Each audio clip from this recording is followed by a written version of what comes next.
mbokk yi asalaamaaleykum ñu ngi nuyoo ñi fi teew ñëpp ci suñu mbokk journaliste yi di leen masawu ci coono bi ndax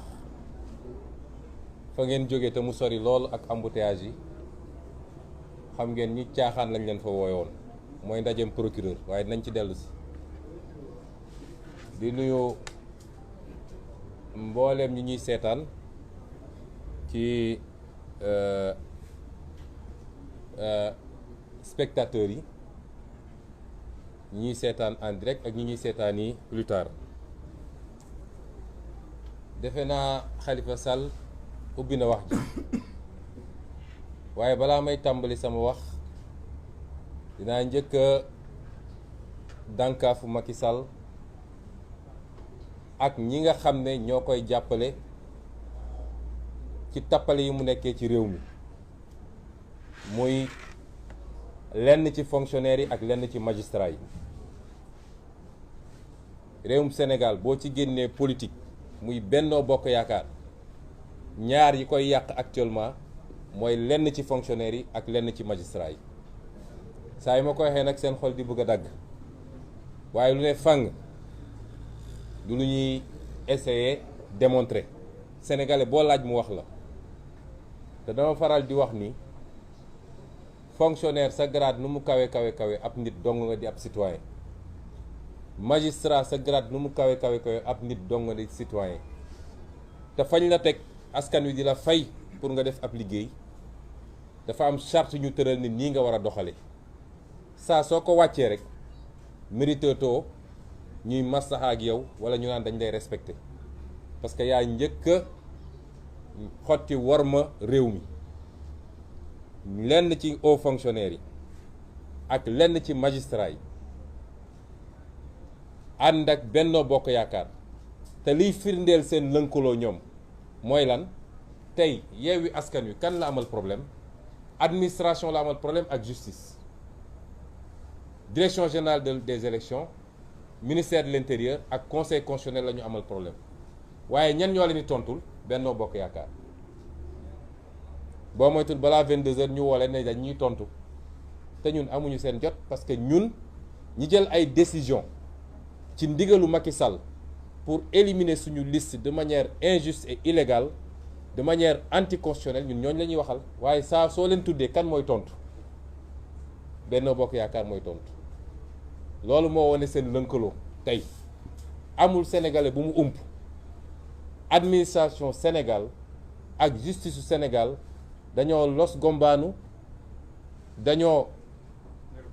nërmeelu waaye dañoo dem jébbalu ci Macky Sall lu mu leen wax suba bu ngoon jot loolu la ñuy def ñooñu noonu nag laay waxal Macky Sall mi leen jiite Cheikh Abdou Bara Dolly nañ ko ba mu dem këram gis nga ay waxu Macky Sall institution est-ce que Macky Sall institution bu jar a respecté la institution bu jar a respecté dina wàcc Sénégal ba di dem di toog ak ñoo xam ne lenn rek lañ leen mën a mandargaal mooy saaga mën nañu saaga nga dem taxaw ak ñoom naan da ngay suuri rek yu ñàkk fayda yoo xam ne kenn xamul lu mu doon kon institution Macky Sall su dee institution la nit la di père de famille di jëkkër di doom ni mu mënee fay ay nit ne leen dem leen saagal ma Ousmane Sonko dem leen saagal ma Macky Sall dem leen saagal ma Khalifa Sall ak keneen ak keneen te boobu ba léegi déggu leen ñu wax ndax yàlla may nañu xol yu yaatu ba ñu mën a dëkku waaye boo xamee ni sa xol moom ak benn grain d'atome ñoo tolloo waroo jiitu di fay ay nit naa leen demal saagal ma ay nit rawatina nag nga nekk président de la République c'est-à-dire Macky Sall fi mu wàccee fonction présidentielle au Sénégal gëwma ni mën nañu atteindre ci loolu fi mu wàccee fonction présidentielle di woo nit ñi palais parce que mën ngaa saaga ñaata nit la recevoir palais lan mooy seen mérite saaga li waa ji ne en fait li expliqué yëpp Macky Sall a un problème avec son passé je crois il a un problème lui avec son passé et il essaie de prendre une revanche sur la société moo tax respecté wul kenn ku dul Macky Sall ci boppam. keneen ku dul Macky Sall jàpp na ni doo nit soit nga ànd ak moom da nga koy ndunguru wala mu jaar ak yow fu ñëpp xam wala nga ne yow d'accordu maak moom ci ni mu yoree réew mi mu ne faw ma tëj ko kaso loolu mooy Macky Sall. kon fi mu wàcce institution yi fii institution présidentielle au Sénégal kenn mësul egg foofu léegi nag li may wax sénégalais yi mooy doonte Macky Sall institution la ab nit la yor njaboot yor soxna yor ay doom buñ ko tuddee ci am bu mu jàpp ni du anam bu jaadu ni mu koy méttee na xam ne ñi muy fay pour ñu dem saaga nit ñi ñooñu muy saaga dañoo yor njaboot yor ay soxna yor ay kër am image bu ñu war a défendre kon kilifa yi laay waxal parce que sëñ Abdou Bara Dolly dafa am balaa politique di ñëw dafa am fu mu bokk di kilifa li ñu bëgg a gëmloo kilifa yi mooy sëñ Abdou Bara Dolly dafa wax loo xam ne lu rëy rëy la moo tax ñu jàpp ko loolu amul politique moo tax ñu jàpp ko élection bii ñu dëgmal te mu bokk mu nekk tête de liste Touba ñu xam ni buñ demee duñu mun a gagné moo tax ñu jàpp ni suñ ko jàppee ba élection yi passé dañu wàññi suñu doole anam gi ñu ko jàppee it jaarul yoon parce que loi dafa ne constitution moo ko njëkk a wax règlement intérieur de l'Assemblée nationale doo ko reprendre député munoo ko jàpp lu dul jàpp nga ko en flagrant délit mooy ba muy def nga ko fekk muy def lu dul yoon nga jàpp ko wala mu def ba pare di daw clameur publique poursuivre ko nga jàpp ko ci anam googu mun nañu d'accord ñoom ñu ne dañ ko jàpp ci flagrant délit te gannaaw def naa ëllëg sa wala gannaaw ëllëg sa lañ ko dem jàppi donc loolu dootul lu tooy nga ne jàpp nga ko flagrant délit mais flagrant délit da nga ko war a juger ci nu mu gën a gaawee mooy flagrant da nga ko war a présenter devant le juge ñu juger ko te li ci ëpp sursis lañ lay def nga bàyyi mais jàpp nañ ko ci flagrant délit dem ba ci biir procureur bii doon wax sànq nga xam ne moo yées Serigne Bassirou Gueye c'est procureur bi moom dem ba ci biir daal di bind juge d'instruction ne bëggatuma nga yóbbu ko flagrant délit dama bëgg nga ubbi instruction pour rek ñu mun koo téye juróomi weer juróom benn weer juróom ñaari weer loolu du yoon wax naa keroog Moustapha Niass bu doon président assemblée nationale bu baax la mooy dem génn ji Serigne Bara Serigne Abdou parce que téye buñ ko téye jaarul yoon ci jamono jooju nit taxaw na fii ne nañu rey Ousmane Sonko tey mu xëyaat ne li ma wax feddali naa ko ana procureur bi doon wax sànq naan waa li xew ci dëkk bi ana mu moom su yi taxawee dossier 94 milliards OFNAC def na rapport am ne ko ñii dañoo sàcc xaalisu réew mi Ousmane Sonko wax na dëgg nañ leen poursuivre ana procureur ci jamono jooju kër yi ñu fekk ay milliards ñu tëj ci ay néeg ana procureur ci jamono jooju gis ngeen injustice bi nekk ci dëkk bi fi mu ñu jëme te musul egg ndimbo bi nag musul am ñu jàpp ñii luxus xaalis ku ñu jàpp daal ku ñu jàppoon mu tëral di ko rendi te ànd ak Macky Sall bu yóbboo nga xam ne yow tu n'as rien à craindre li ñuy wax nii nag su may wax ay menace de mort ma leeral ko xam nga ay dessin animé yu naan dañuy def menace de mort ñun loolu nit ñoo xam ne matuñu sax nit naan dañuy def menace de mort waxuñu ko parce que daf ñoo yëngal mais dañuy interpeller kii nga xam ne moo toogoon sànq di wax ay waxu daanu ci saret lii lu leer naññ la li ñëpp teg seen bët te yëkkatiwul benn baaraam loolu moo xew Sénégal ñaareel bi ma bëgg a wax mooy ñoom li ñu xaw a réussir nag tuuti mooy fexe nañu ba nit ñi waxatuñu nii Benno Bokk Yaakaar warul bokk ci élection yi waaye ñëpp ñi ngi naan Yewwi dafa war a bokk ma delloo ci xel yi ci lenn conseil constitutionnel forfaiture bi ñu def li ci gën a garaaw du sax ñu ne liste titulaire Yewwi Askan Wi warul dem waaye le fait que ñu fexe ba dugalaat Benno Bokk Yaakaar te boobu jamono Benno Bokk Yaakaar ay parrainage am ëpp na muy benn parité am respecté wu ko loolu gën a garaaw ci li conseil constitutionnel def ces 7 charges-là c'est des criminels li ñu def c'est un crime loolu moo gën a garaaw que sax le fait que ñu ne ñun suñu liste titulaire nationale du dem kon dama bëgg ñu delloo ci xel yi ci loolu balaa ñu naan suñu liste nationale dafa war a bokk coow li yëpp mooy Benno Bokk Yaakaar waruloon bokk ci élection bi parce que keneen ku mu doon listam doo bokk ci élection bi ñaata nit la ñu téye parce que nee nañu seen parrainage matul yoon dafa ne parrainage bi bu manqué benn munoo dem bu ëppee benn munoo dem Benno Bokk Yaakaar ëppale benn depuis quand conseil constitutionnel nga xam ne c'est le juge de la conformité à la constitution naan la l'arrêté d'un ministre depuis quand le conseil constitutionnel est le juge de la conformité à un arrêté ministériel? C'est une honte. C'est une honte ce que la magistrature est en train de faire dans ce pays. Et j'interpelle l'union des magistrats. Bu dee dese na leen lenn su dee dese na leen lenn ci dignité ak ci probité nañu jóg wax ci ñoom li ñuy def ñoom magistrats yi ci réew mi. Bu dee nag dañ ñoo bëgg a gëmloo ni justice amatul desetul dara lépp a ngi ci loxo Macky Sall ñu xam ni on a un pouvoir exécutif amuñu judiciaire amuñu législatif pouvoir exécutif la ñu am boo xam ne ay juges yu koy jaamu la ay fonctionnaires yu koy jaamu la looloo fi des ci réew mi. Et donc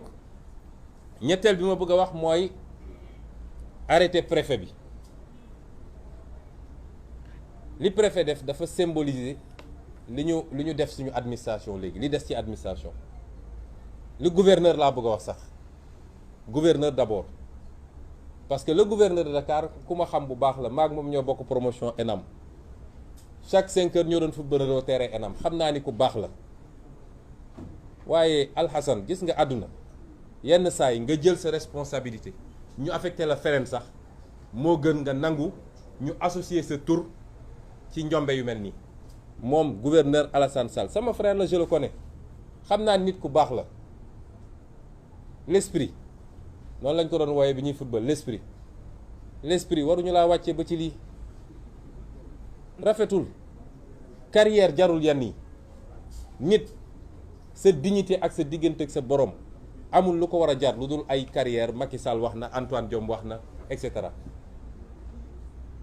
parce que moom ci boppam ñu signé la loolu xam na ni article bi ñu wax yéen journalistes yi la jublu te pourtant yéen journalistes yéen a ngi ni di couvrir suñu conférence de presse bu meeting amee di ngeen ñëw article bi amul benn rapport avec la liberté de manifester ou de se regrouper amul dafa ne période préélectorale bi yéen waru leen couvrir propagande électorale ñoom suñu cohérent ak ñoom te yéen ñëpp dañ leen war a ñëw roñ kon moom Alhassane xam na ni liñ ko signéloo te wóor na ma sax dañoo bind rek ne ko signél mu signé xam na ni lii dëppoowul ak yoon waaye c'est à ça que notre administration est réduite et c'est triste réew mi bu ñu koy defaraat justice ak administration la ñuy njëkk a jublu ay réformes parce que justice bu nërmaloo ci réew rek dara desu fa lépp mun na nërmalu ci réew ba mu des justice te soo waxee nag ñu làqatu waaye l'institution judiciaire nangam les plus grands ennemis de l'institution judiciaire sont dans la magistrature loolu mooy dëgg kon arrêté gouverneur bi c'est un arrêté illégal mënul servir de base à une interdiction préfet bi li mu def tey mënul légal parce que préfet bi ñaar la wax bu njëkk bi mooy menace de trouble à l'ordre public te saa waxuñu nag menace de trouble à l'ordre public bi lan la de xam naa MFDC mooy ñëw ak toutes ses bases à la place de l'obélisque peut-être que sax Macky moo leen di jox kaat ñu ñëw lan mooy menace à l'ordre public ñun di semaine ba la def nañ fi manifestation dara yënguwul manifestation bu mucc ayib ñu pare ramasse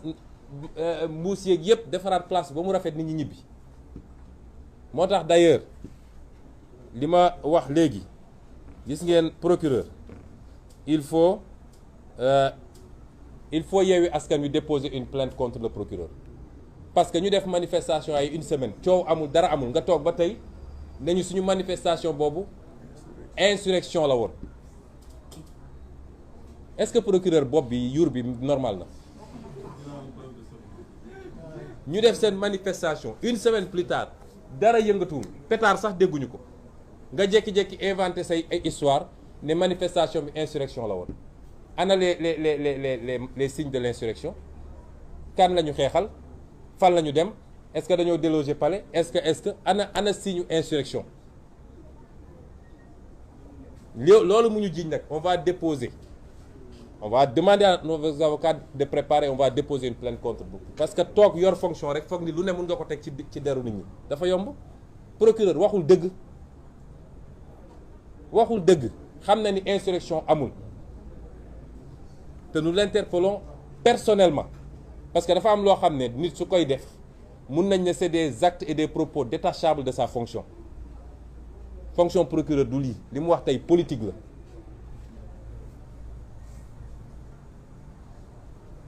bu ñu waxee loolu ba pare nag dañuy wax sénégalais yépp que suñu manifestation gannaaw ëllëg maintenir nañ ko duñ ci changer lu toll ni tarfata ay manifestation bi maintenir nañ ko duñ ci changer tarfata ay man dama ne sax est-ce que waruñu koo dem defi place de l'indépendance waaw est-ce que waruñu koo defi place de l'indépendance duñ ci changer dara dinañ def suñu manifestation parce que nag li ma bëgg incha allah boog li ma bëgg sénégalais yi xam gis nga li ñuy xeex nii du ay poste yu ñu bëgg fii amul kenn ku fi poste député ñi fi toog ñëpp daanaka presque mus nañ nekk député ministre ak yeneen man mii di wax ak yéen bëgguma nekk député bi ñu waxee dama leen ne woon am naa mandat bu may gérer à Ziguinchor dama bëgg a concentré wu ci loolu ñu xool nag ñu ñuy préparer élection présidentielle waxtaan moo andi ba ñu convaincre ma ne dinaa dugg su ma nekkoon député it damay choisir diggante la ma war a def Ziguinchor ak député parce que man gëmuma cumul de fonction kon ñun député feesul suñu bët nekk nañu député ba tey jii 5 ans nekk naa ko député ñeneen ñëpp fii Déthié nekk na ko Aïda Mbodj nekk na ko Habib Sy Khalifa Sall et cetera kon lan mooy poste député ñun xeexuñu pour poste mais principe la ñuy xeexal mooy lii suñ ko nangulee Macky nañu xam ni c'est fini ci Sénégal nit ñu bëri dañuy woo naan ñu way moom bu leen ko topp ci loolu xam ngeen décaler leen mbir mi et cetera looloo tax 10 ans yi passé Macky Sall di def lu ko neex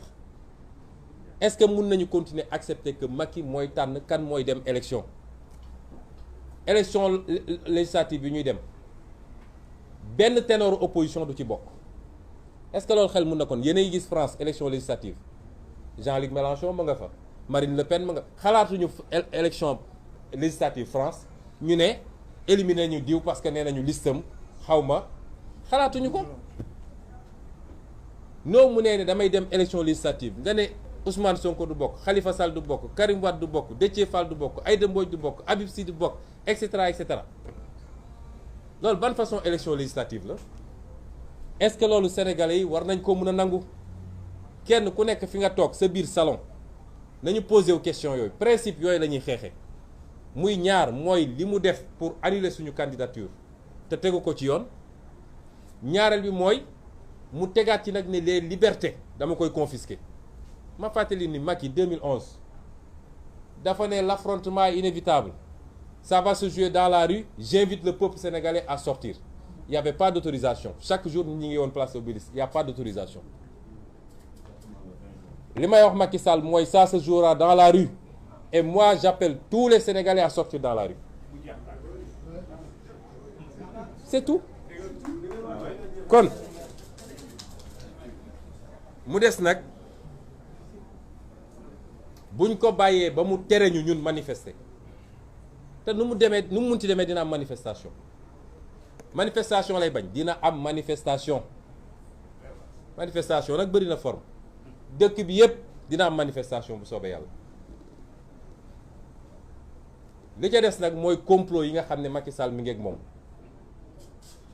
complot yi mu nekkee xam nga li mu defee woon France ñun xam nañ ko ku mu dajeel France ci lu ñu fësal ak lu ñu fësalul xam nañ ko ci ñu bokk ci réew mi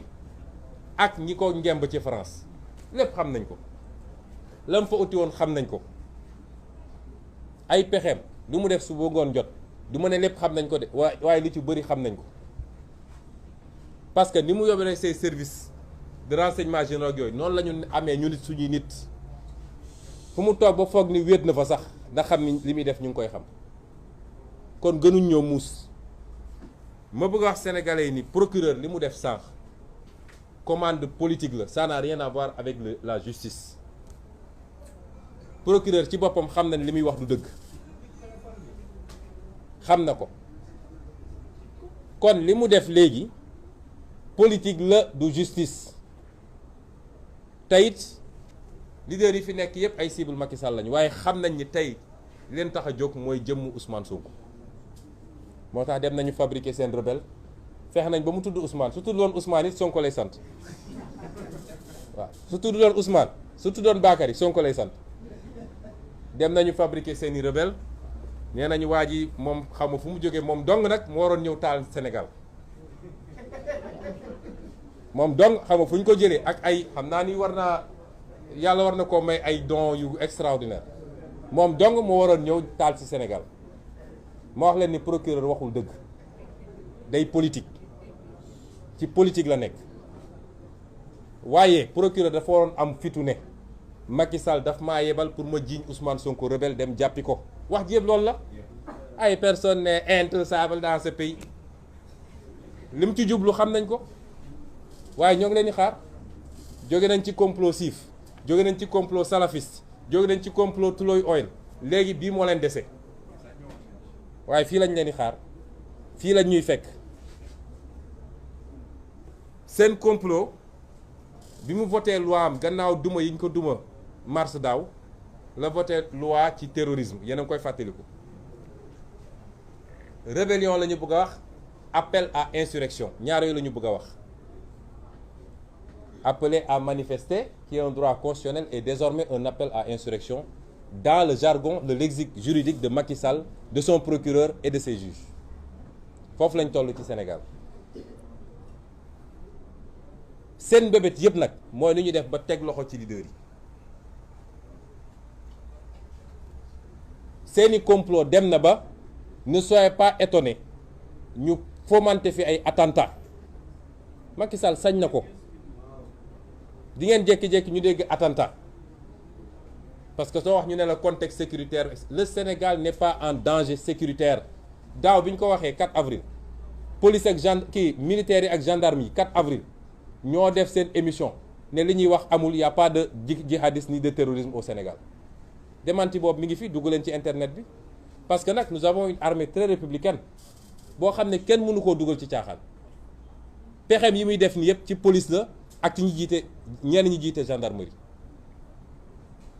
waaye police bi du leen topp de la ci ëpp ci agent yi duñu leen topp te chaque fois ma wax leen ko nag Macky Sall bu mu leen tayle saa yu defee li muy def ba pare day jël avion dem bu mu leen tayle mais seen complot yooyu yëpp daaw bi ñu ko waxee dajale force occulte qu'on a vu jusqu'à présent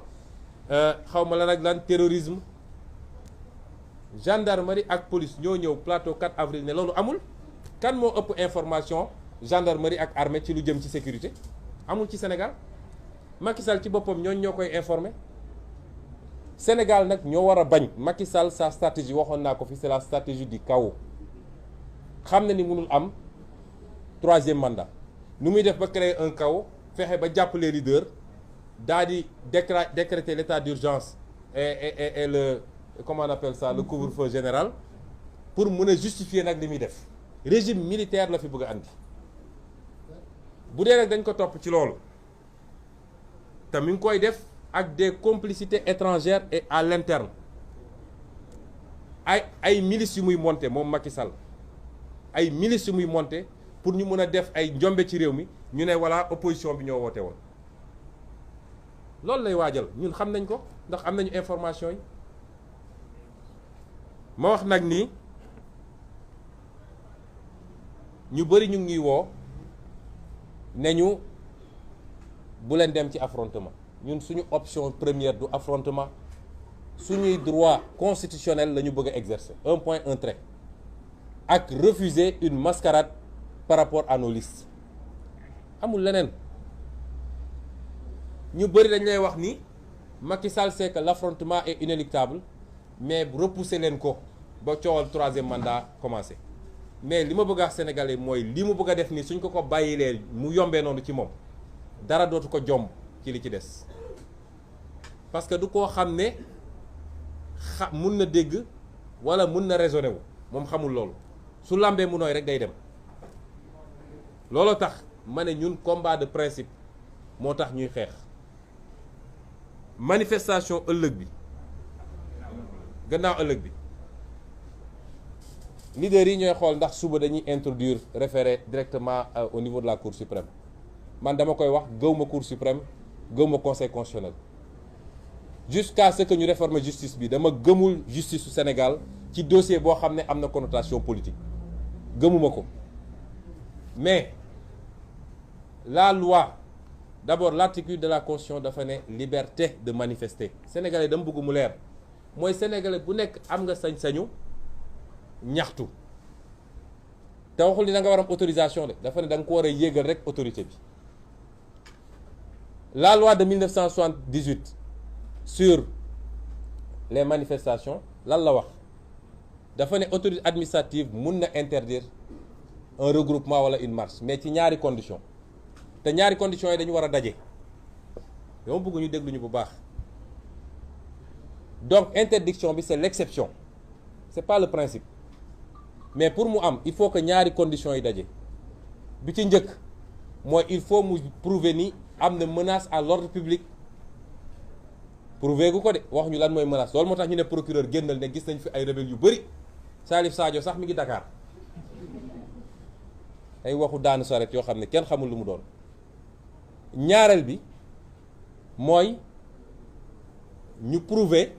que ñoom amuñu suffisamment de force de l'ordre pour encadrer la manifestation ba menace de trouble à l'ordre public boobu du am ñaar yooyu il faut mu daje or su ngeen seetee arrêté préfet bi benn la ci wax kon arrêté bi c'est illégal dafa ne menace à l'ordre public mais waxul ni man préfet awma suffisamment de policiers de gendarmes pour encadrer la manifestation te gis nga loolu Cour suprême ci boppam génne na ci arrêt yu bëri ma jox leen ci ñeent rek en 2011 Alioune Tine Rado contre État du Sénégal en 2016 Amnesty International contre État du Sénégal en 2018 Église du christianisme céleste contre État du Sénégal et en 2019 Assane Ba Birane Bari et compagnie contre État du Sénégal yëpp même chose la État du Sénégal dafa interdiroon manifestation Cour suprême ne ko da nga ne simplement que menace à l'ordre public mais prouvé woon ni yow amoo suffisamment d'effectifs de policiers et de gendarmes pour encadrer ba menace boobu du am donc tu n'as pas le droit d'interdire la manifestation donc l'arrêté du préfet lui-même est illégal léegi nag leader yi mun nañu xool parce que man gëw ma ay li ñu justice woon ci jamono ji man gëw ma justice bi mais su ko te suñ ko dugalee suba it la Cour suprême a 48 heures pour délibérer mais vu que ñoom tey la ñuy doog a notifier affaire bi suñu dugalee suba la Cour suprême doit se donner les moyens de régler cette affaire avant vendredi matin c'est ça qui est la norme mais duñ ko def parce que waajee toll fi mu toll woo leen ne leen bu leen yëngatu foofu la Sénégal toll bu ma dajalee lii lépp nag je vais lancer un appel aux Sénégalais aux militants